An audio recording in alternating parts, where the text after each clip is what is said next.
পেয়েছিলেন এবং নুরুল আমিন নিজে পরাজিত হয়েছিলেন এবং পুরো কিংবা আমাদের কার্যক্রমের এই যে ওয়েবসাইটে কিংবা যে কোনোভাবে আমরা নির্বাচনটা করে আমাদের সেখানে যায় না।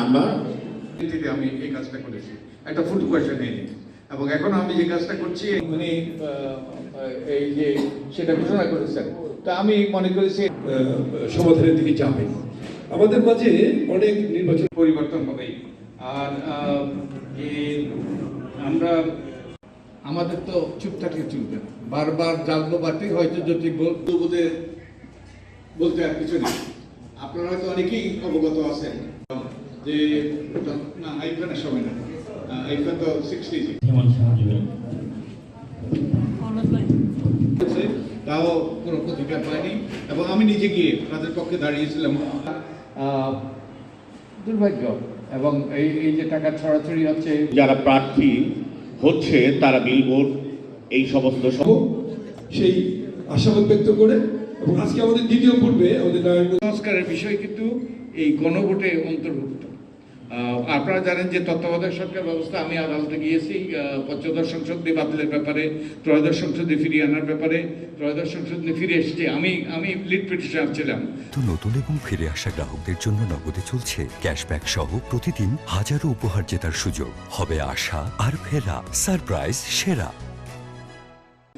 এবং পঞ্চদশ সংসদে রায়টা হওয়ার কথা ছিল গত বৃহস্পতিবারে, দুর্ভাগ্যবশত এটা এই যে পোস্টপন্ড হয়েছে। এটা পঞ্চদশ সংসদ নিয়ে আপিল বিভাগে হাইকোর্ট আংশিকভাবে বাতিল করেছে। তো এটা আমার মনে হয় মার্চ মাসে এটা তারিখ পড়েছে। আশা করি যে আমরা প্রতিকার পাবো, আশা করি তত্ত্বাবধায়ক সরকার ফিরে আসবে। তো এইরকম কতগুলো মৌলিক সংস্কারের বিষয় আমাদের ব্যাপারে আপনাদের মতামত দেওয়ার, সকল নাগরিকের মতামত দেওয়ার সুযোগ হবে। এই 48টা বিটকে 4টা ভাগে ভাগ করা হয়েছে, 4টা প্যাকেজ করা হয়েছে। এই 4টা প্যাকেজে আপনাদের এই 4টে প্যাকেজের উপরেই কিন্তু আপনার ওই যে গণভোটের ব্যালট হবে, একটা ভিন্ন ব্যালট হবে এবং এই 4টা প্যাকেজে কিন্তু ভিন্ন ভিন্ন ভোট দিতে পারবেন না। 4টা প্যাকেজের ব্যাপারে আপনি হয় হ্যাঁ দেবেন, না হয় না দেবেন।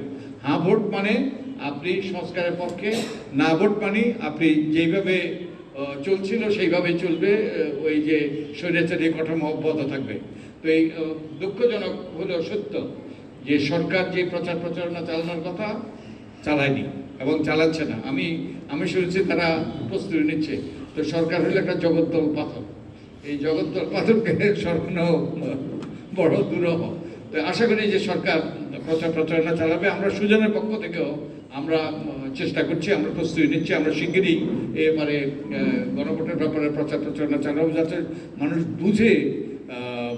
জেনে বুঝে ভোট দিতে পারে। কি সংস্কার হবে, এই সংস্কারের মাধ্যমে কি সুফল বয়ে আনবে।